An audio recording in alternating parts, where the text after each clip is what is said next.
he has an all-time great chin going in the ring with tremendous punchers. Terence Crawford coming up 2 weight classes, do any damage? Yeah, he's a slick boxer, and he's also a good puncher in the welterweight division, in the junior welterweight division, in the lightweight division.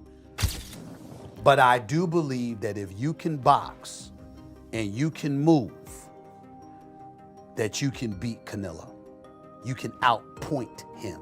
Of the opponent. But anybody that's watched Terence Crawford's career knows full well how much talent this young man has. I mean, he is absolutely sensational, both as an orthodox and as a southpaw fighter. You can't really tell which is his favoured side. ESPN analysts Dan Rafael and Stephen A. Smith explain why Terence Crawford would destroy Canelo Alvarez. They point out that while Canelo once had an iron chin, recent fights showed signs of vulnerability, with him getting tagged and hurt more often. Crawford's unique combination of slick movement, sharp timing, and punching power makes him a nightmare matchup. According to them, Crawford has the tools to outbox and hurt Canelo decisively. I think Terence Crawford is a marvelous boxer, arguably the best in the world, pound for pound. But can you hurt Canelo? If you can't hurt him, I have no doubt he can outbox him. My issue is, if you can't hurt him, what kind of a challenge can you truly pose? What do you say to that? No, that's a great point. I mean, here's the thing. Canelo Alvarez has a historically great chin. Now, I go back way back when he first came to the United States and started boxing, and he found himself on an HBO pay-per-view undercard years and years ago, fighting against the older brother of the great Miguel Cotto. His name was Jose Miguel Cotto, and he had gotten a ton of hype. He had signed with Golden Boy Promotions, and a lot of those of us in the media. And I had seen him a couple of times before that. This is my first time seeing him in person, really paying close attention. And he almost got knocked out in the first round. And I remember, Stephen A., all of us looking around at Media Row going, what the heck is this all hype about? This man can't take a shot. He's going to get drilled. He was lucky that the fight was over, that the round was over in round 1, or there might have been some much more trouble. Stephen A., that was like, 16, 17 years ago. I've never seen him wobbled, rocked, physically, visibly hurt since then. He has an all-time great chin going in the ring with tremendous punchers. Terence Crawford coming up 2 weight classes, do any damage? Yeah, he's a slick boxer, and he's also a good puncher in the welterweight division, in the junior welterweight division, in the lightweight division.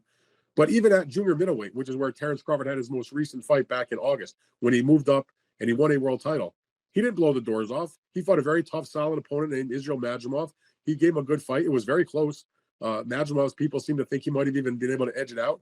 But if you can't hurt an Israel Madrimov at 154, what the heck are you going to do with Canelo Alvarez, the sturdiest guy in the world, at 168? So that aspect of it is certainly a problem. You mentioned about Charlo. Charlo was there to get his check. I know one thing about Terence Crawford. He's not going to just come to turn up to get the check. He'll at least try. And Charlo, I don't think, really tried. Stephen A. Smith gives a bold and decisive view when addressing the upcoming fight between Terence Crawford and Canelo Alvarez. Without hesitation, he aligns himself with Crawford, stating that he has complete confidence in his ability to secure victory. For Smith, what sets Crawford apart is not only his technical skill, but also his hunger to achieve this win. He emphasizes that Crawford's mindset and determination to prove himself will play a crucial role in the outcome. The confidence Smith shows illustrates how highly he values Crawford's ambition and the relentless drive that fuels his preparation. You got a love for boxing. Yes, Who love gonna boxing. win the fight, man? That's coming up, the biggest Crawford. fight in boxing. Crawford. Huh? Crawford. I'm not hesitating. Crawford. I'm not even hesitating. Crawford. You gonna stand on that all the way to September 13th? I love Canelo. Crawford will beat Canelo. Crawford will beat Canelo by decision. I can't see anybody knocking out Canelo Alvarez. But I do believe that if you can box and you can move, that you can beat Canelo. You can outpoint him. That's right. When I think about Canelo, one of the things that I don't like about Canelo, despite his greatness, and a neck as wide as Broadway, for crying out loud. Right.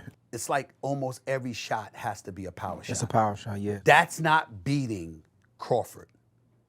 I will confess, I think Gervonta Davis's trainer, Cal, I think he said this. He said Crawford could find himself in trouble if he decides to engage with Canelo, because Canelo is the naturally bigger, strong fighter. And I don't care that Crawford's gotten bigger, and I don't care that Crawford's gonna go in there just as big as Canelo. Canelo is accustomed to fighting at the weight, and Crawford is not. And Canelo is a genius in this regard. You don't see him show up for fights not ready. He's always He's ready. always prepared. He's always ready. gotta give He's him that. always prepared. So I think he's the slower fighter, though. And I think that Crawford is brilliant as a boxer. And I think that between switching to conventional and southpaw, using his jab and movement, I think that Crawford is going to outpoint Canelo because he's faster. But I don't think he's going to knock him. Atlas adds weight to Crawford's corner by emphasizing the concept of skill over size. According to him, physical dimensions such as weight or reach cannot outweigh the mastery of boxing techniques. He highlights that Crawford's style is defined by precision, timing, and adaptability, qualities that carry far more influence than sheer physicality. In Atlas's view, Canelo's strength and bulk become less effective against a fighter who knows how to dismantle opponents through pure technical skill. His perspective reinforces the belief that true mastery of the sport can often neutralize physical disadvantages and shift the balance in crucial matchups. Maybe he's a little overrated. Terence Crawford versus Canelo Alvarez at 168 pounds. Canelo's really good. Really good. But I think Crawford is special. I know he hasn't fought the resume everyone wants, but you have that or you don't have that ingredient. I think he has it. Canelo's really good. He's tremendous. But could he be a tiny bit overrated? The greatness is within Crawford. It's in his desire. It's in his mind. It's in his makeup, where he came from. I know he's moving up in weight class. Can he carry it? But those intangibles, I believe that he has them. Al Bernstein highlights another dimension of Crawford's abilities: unpredictability. He explains that Crawford does not follow a rigid or predictable approach in the ring. Instead, he adapts mid-fight, creating challenges for his opponents who struggle to read his next move. Against a boxer like Canelo, who thrives on timing and counterattacks, this unpredictability becomes a serious obstacle. Bernstein notes that Crawford's capacity to shift between orthodox and southpaw stances adds another layer of difficulty. This versatility makes it harder for Canelo to anticipate attacks, leaving him vulnerable to combinations he may not see coming.